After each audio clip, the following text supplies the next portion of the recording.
Olá, meu nome é Jefferson Siqueira, sejam bem-vindos ao canal Reversão Quântica. Vamos começar então mais um vídeo falando sobre a destruição do sistema de crença da Matrix. E esse aqui será uma série de vídeos e o tema principal é dissolvendo a Matrix religiosa. Por que eu resolvi abordar esse tema? Porque eu percebi que há um pudor muito grande em se falar sobre isso, porque você não quer ofender a crença de ninguém, você não quer tocar nesse assunto para evitar polêmicas ou discussões, enfim. Na verdade, esse vídeo não tem como ideal brigar ou discutir com ninguém. Simplesmente levar as pessoas a pensarem, repensarem seu sistema de crenças e, enfim, expandir a consciência. Porque só há uma forma de você expandir a consciência, através do conhecimento. Sem conhecimento não tem como, porque você vai ficar estagnado dentro da caixa de sistema de crenças que você tem e dali você não vai sair. Nós já falamos sobre engenharia do consentimento, sobre arquétipos, sobre reprogramação mental, enfim, sobre várias coisas. E eu acho que chegou o momento, o planeta Terra exige que nós comecemos a pensar e a conversar e a falar sobre esse assunto. Por quê? Porque toda vez que você vai tocar no assunto polêmico, você pensa, eu não vou falar, porque eu vou acabar, a pessoa não vai aceitar, ou vai discutir. Enfim, qual o problema dela discutir? Deixa que ela discuta, mas toda vez que ela discutir, ela vai estar pensando naquilo que você falou. E uma hora, ou vai fluir aquilo dentro dela e ela vai começar a rever o sistema de crenças dela, ou ela vai continuar da forma como ela está. Mas pelo menos a sua parte você fez. Então será uma série de vídeos falando sobre todas as questões bíblicas que nos prendem dentro da Matrix. Isso foi feito de uma forma proposital e continua até hoje, nos dias de hoje, influenciando as pessoas, prendendo as pessoas, gerando guerras, gerando conflitos, e as pessoas se negam a enxergar que um dos princípios principais é o sistema de crença religioso. A pessoa não consegue soltar isso porque tem medo. Então, para começar esse aqui, nós vamos falar sobre o Deus humanoide. Quem é esse Deus humanoide? Esse Deus humanoide foi o Deus que foi criado à imagem e semelhança do homem. Foi o homem que criou esse Deus para poder justificar as coisas que ele fez ou vem a fazer, tendo como respaldo Deus. Só que para que isso acontecesse, ele teve que transformar Deus num ser humano como ele. E aí eu pergunto para você, Jesus Cristo é ou não é o Senhor? Ou ele é ou não é o mestre? Por quê? Eu vejo que a maioria das religiões, e eu não estou falando de evangélico, enfim, eu estou falando de todo mundo, evangélico, católico, mórmon, testemunho de Jeová, adventista, batista, enfim. Todas as bandeiras religiosas. A maioria delas prega que Jesus é o Senhor, a maioria das ocidentais. Depois a gente entra, a gente aprofunda um pouco mais isso. Bom, se ele é o Senhor, se ele é a base dos ensinamentos da Bíblia, da base do ensinamento do amor e da forma como um homem ou o ser humano tem que tratar o outro, por que as pessoas não acreditam naquilo que ele fala? Ou que ele falou? Aí você vai dizer, não, mas eu acredito. Ok. Você acredita? Tudo bem. Qual foi o máximo mandamento deixado pelo mestre? Amar a Deus sobre todas as coisas e o próximo como a si mesmo. Ou, resumindo numa coisa só, filhinhos, amai-vos uns aos outros. Isso está escrito e foi Jesus quem falou. Aí você diz, não, eu acredito no que ele falou. Então, o que quer dizer algumas citações, tipo, eu sou um Deus vingativo, que vingo a iniquidade, ou puno a iniquidade, depende da tradução, até a terceira ou quarta geração daqueles que transgridem as minhas leis. Um Deus cruel e vingativo? A grande pergunta que eu deixo para você é: o Senhor dos Exércitos do Antigo Testamento era Deus? No meu ponto de vista, não. No meu ponto de vista, o Senhor dos Exércitos, ou cruel e vingativo, enfim, na maioria das vezes que foi citado ou que apareceu, não era Deus. Foi o Deus humanizado pelo homem, foi o Deus criado por alguém que tinha por finalidade transferir o poder de Deus para si, para poder manipular a humanidade. Essa é a verdade. Existem inúmeras discordâncias do Antigo Testamento para o Novo Testamento. E a máxima é: filhinhos, amai-vos uns aos outros. Do outro lado, vá e passe a espada. Essa foi o mandamento do Senhor dos Exércitos muitas vezes. Vá e passe a espada, o seu inimigo, varão, mulher, criança, idoso, e tome seus despojos e traga para casa, traga para Jerusalém, enfim. Deus, gente, ele é tudo. Ele não precisa do despojo. Sabe o que é o despojo? Despojo é depois que você foi e guerreou com um povo, você vai e toma os tesouros, tudo que eles têm, e traz para você. Deus precisa do tesouro de algum povo? E se todos nós fomos criados por Ele, como é ensinado na própria Bíblia, todos somos irmãos. Então, qual o intuito de você mandar matar o seu irmão?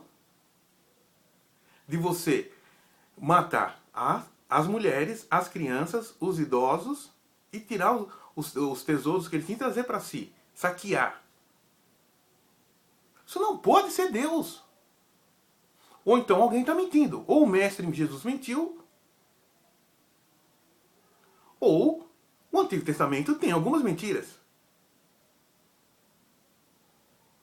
Agora, em quem você acredita? A forma como Deus foi criado no Antigo Testamento, ele acabou tornando o homem superior a ele. Porque ele exigia uma adoração com sacrifício animal. Hoje o que a gente vê nas redes sociais? As pessoas, a maioria das pessoas, quando você coloca um vídeo ou um relato de alguém judiando de um animal, chovem de milhares de pessoas dizendo que é errado, que não pode fazer isso, falam até de matar a pessoa. Que ela tinha que passar pelo mesmo que a outra pessoa passou. Que ela tinha que ser judiada como aquele animal foi judiado.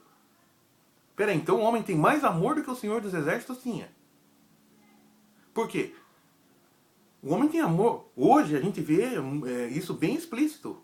O ser humano tem muito amor pelos animais. Tem gente que não tem, tem gente que não tem. Mas hoje faz parte do inconsciente coletivo o carinho, o afeto com os animais. Bom, já começou errado. Certo? Porque aquilo foi... eles faziam sacrifícios para aquele Deus. Eles iam, faziam guerra, matavam, saqueavam em nome daquele Deus. Então, existe alguma coisa de muito errado nisso. E um Deus vingativo. E ele fala com a boca dele que ele foi um Deus vingativo, cruel e vingativo. E um Deus que também se arrependia. Porque se arrependeu do dilúvio. É só você citar. É só você olhar na Bíblia. Porque não adianta você depois colocar um monte de comentários criticando, xingando e brigando, se a sua Bíblia fica em cima da cabeceira da sua cama ou na estante, aberta no Salmo 23 até amarelo, que você não lê, você não estuda. Há controvérsias até na questão do povo israelense. Ele saiu da raiz de Abraão. Abraão era o quê? Abraão era sumério. Abraão saiu da Caldeia. Olha só, gente. Aí ele saiu de lá, por ordem de Deus, saia do meio da sua parentela e vá para a terra que eu te hei de mostrar, e farei de ti uma descendência que tão grande e numerosa quanto as estrelas que tem no céu.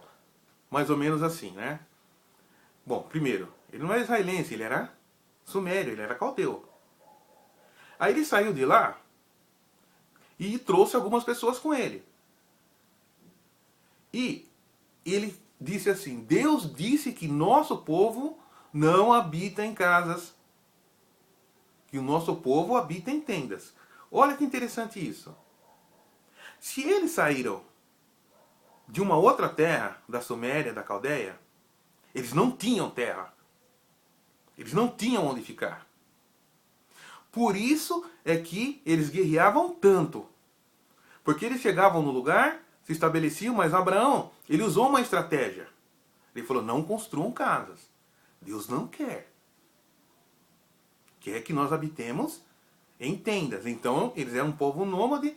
Por que eles eram nômade? Porque eles gostavam de andar? Não, simplesmente porque eles não tinham lugar para ficar. Eles não tinham terra. Aí eles armavam ali as barracas deles, e o que acontecia? Daqui a pouco aparecia o dono. E começaram a expulsar. E o que aconteceu? Eles começaram a bater de frente com esses povos. Começaram a brigar com saduceus, jebuseus, filisteus, amalequitas, que eram o povo inimigo do povo de Deus. Como que Deus pode ter um inimigo? O universo tem... Porque Deus é o universo. Ou os multiversos. O universo tem um inimigo. Isso é absurdo. É contra a natureza de Deus, que é amor, em essência. Então, ele não pode ter inimigo. Declarado principalmente. E quando o povo hebreu se encontrava com os amalequitas, ou estava para se encontrar, Deus dizia: vai e mata todo mundo, não deixa ninguém. Olha que interessante isso que eu vou dizer. Aí o que acontecia? Os hebreus normalmente nunca acabaram com os amalequitas. Teve uma vez que eles fizeram um acordo, e na maioria das vezes eles traziam as mulheres, matavam os homens, matavam os idosos, enfim, matavam quase todo mundo, mas eles traziam as mulheres para ser concubinas e escravas. Espera aí. Deus permitia que eles trouxessem outro ser humano para ser escravo? Isso funcionava assim.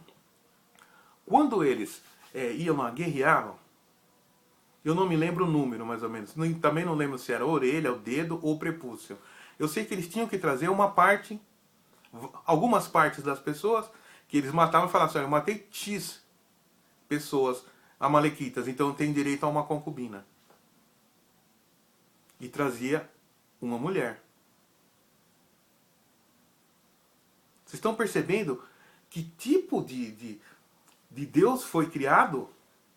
Um Deus totalmente humanoide, que tinha o mesmo pensamento do homem, que assinava embaixo aquilo que eles faziam.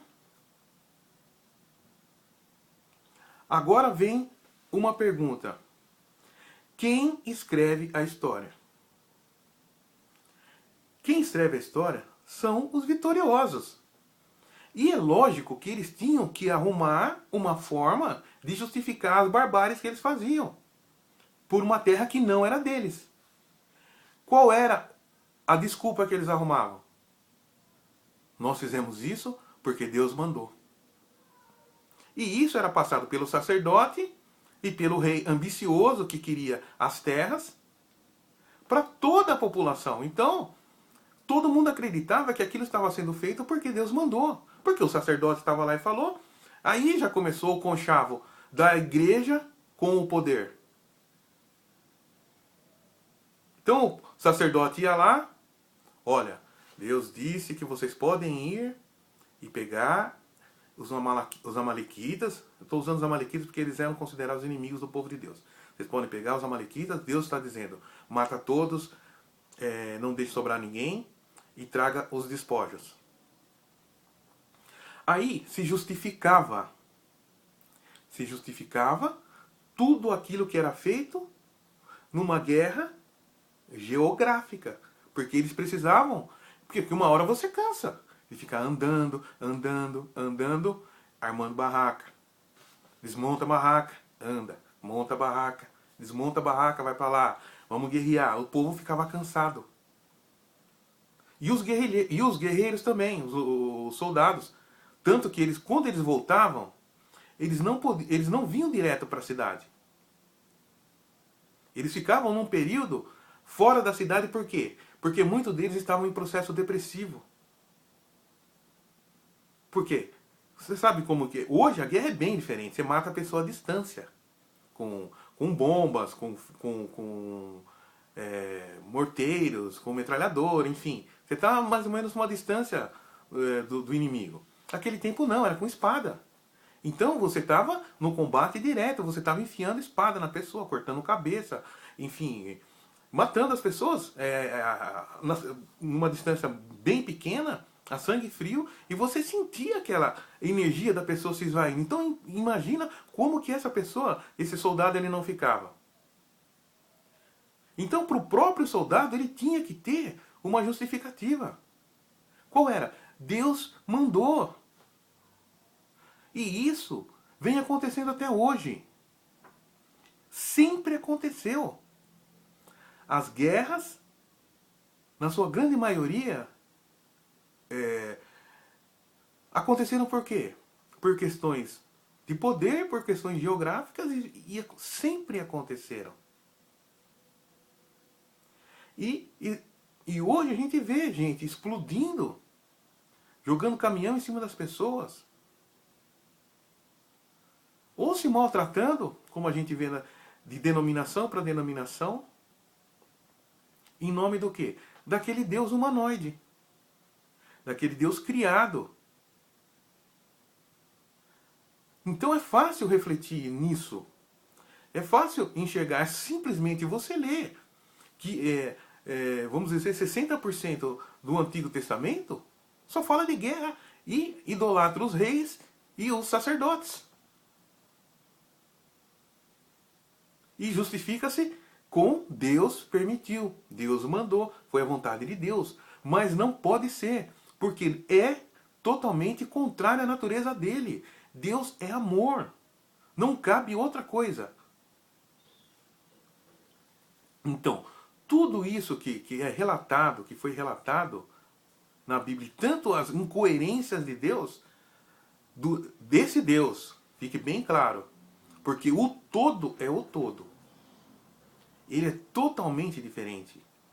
Porque ele é a consciência total de tudo. A essência de tudo. E ele colocou um sistema tão correto, tão lógico para funcionar, que ele não intervém nesse tipo de coisa. Ele deixa que as coisas aconteçam, por quê? Porque existe um livre-arbítrio, porque nós precisamos experienciar as coisas para evoluir. Então, ele permite que aconteça uma guerra até. Por quê? Porque temos um livre-arbítrio. Pagamos pelos nossos atos. E crescemos com isso ao ponto de chegar, como hoje, eu sou categórico em dizer para você, não haverá uma terceira guerra mundial. Por quê? Porque o homem não quer. O ser humano está cansado de guerras. Todas as guerras que nós, ou batalhas ou conflitos que a gente vê na TV, em internet, um monte de coisa, elas são de falsa bandeira. As pessoas que criam essas guerras são, na verdade, os governantes atrás do poder. Olha só uma coisa. Os americanos. O povo americano não quer mais guerra. Ele gosta de andar armado, porque É o arquétipo deles andar armado. Isso aí já vem da formação do povo americano, mas isso vai mudar. Mas guerra eles não querem mais. Tanto que os americanos usam muito mercenários. Quem são os mercenários? São soldados pagos para ir para um certo conflito. São profissionais de guerra. Ganham bem para isso e até têm prazer nisso. Então, veja bem, é diferente, por exemplo, do Brasil, que aqui você se alista, enfim, você participa da campanha de um ano e tal, se você quiser você continua e tal, você vai para a guerra se você for praticamente obrigado. Só que eu tenho certeza que o Brasil relutaria, os soldados relutariam em ir porque eles gostam de missão de paz, essas coisas, mas ninguém no planeta Terra quer guerra mais. Então eu peço que nós comecemos a refletir nisso e nos engajar em acabar com esse sistema de crença religioso. Acreditar no todo. No Deus universal que está dentro do seu coração. Não um Deus humanoide criado à imagem e semelhança do homem. Então, gente, essa é uma série de vídeos. Em breve eu vou estar vindo com o segundo vídeo falando sobre a polêmica da criação. Fiquem em paz.